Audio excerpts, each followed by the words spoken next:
Or who has at least heard about our famous IKEA meatballs? And what do these meatballs have to do with myself? Well, everything. Let me just tell you about it. 3 years ago, I was in that moment of life where my life had literally fallen apart. I'd taken a year off life as we know it. I quit my job as a professor in the Basque Culinary Center. I broke up with my, at that time, life partner. I studied a master's in architecture and design, and I juggled in some consulting. It was meant to be a period where I would build and grow myself in order to decide what to do next. But the reality is that it was the end of that period, and I had nothing. I was waking up with no clear future and a strangling deadline until that Monday.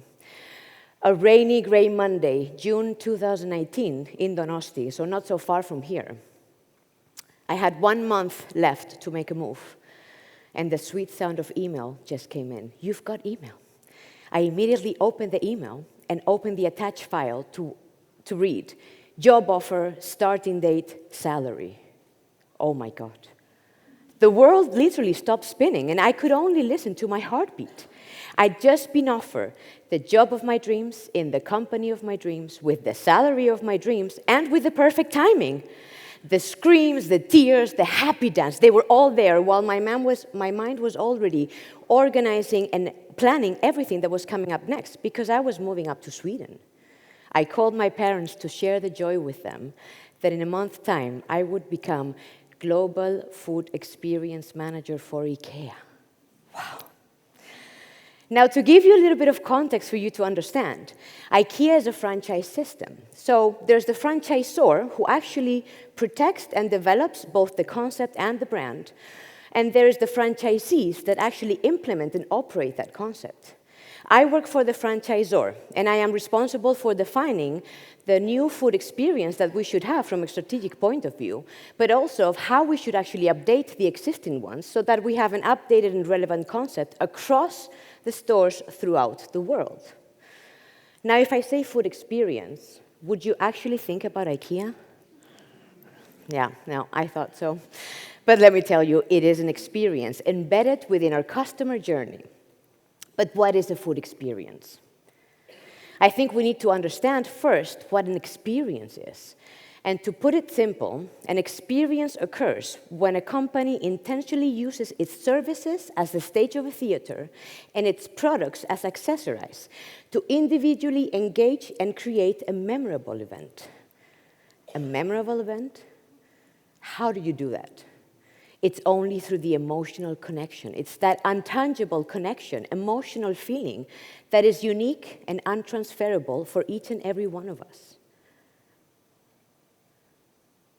So, it all started, no.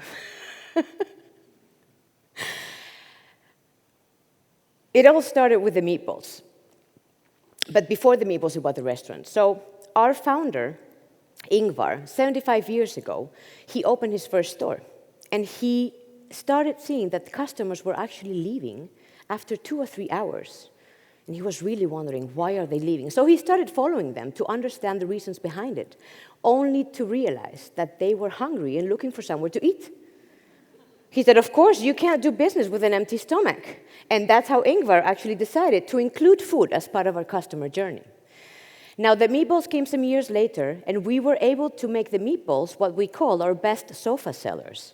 But this was only possible because we were able to create a safe space for our customers to take a break from the hectic time in the store, to relax, take some energy, while the kids were actually playing in our dedicated play facilities. Yeah? So, with the meatballs and with understanding what an experience is, how do we create a food experience? Well, it's actually about combining many different elements that will interact among them, but they will also interact with all of you as customers. And it's very important to understand that the fact that the omittance of any of these elements will disrupt the whole experience. So when we talk about food, we can talk about the ambient, the colors, the temperature, the food, the service staff, and how the customer is coming. What is their emotional mindset, and how hungry are they? Those are the key, because emotions are triggered by smells, textures, and feelings. And it's through these emotions that we will be able actually to interact and engage with our customers. yeah? And how did I get here? How did I start in food? And why did I go into food experiences? Well, of course, my passion for food came many years ago. I have a little bit of Basque blood in me. And of course, you know, we like to eat. But it was through discovering the little pleasures of life, I also discovered the magic of that emotional connection that food gives you. I still remember when I would enter my grandma's house and I would smell that she cooked my favorite meal. And also when you start cooking for others and you see how they actually enjoy that dish. And when you work in a restaurant, you actually see the satisfied customers enjoying that dish. Those were those little things that made me go deeply into the food experience. But they also helped me understand how my emotional sensitivity was not a burden, but an opportunity that I could bring into my daily work to really make these experiences emotional and engaging. It was only here that I learned that IKEA nettled perfectly within myself, because it allows me to grow professionally while developing personally. And it's how we develop as persons that will then affect how we develop as professionals. It's about not having fear. It's about not having fear for change, not having fear for the unknown. It's how we mix this list of ingredients and how they nettle perfect, because life is like an experience. We cannot forget about that emotional connection. It's what will make us vibrate. And well, isn't life all about vibrating? Thank you.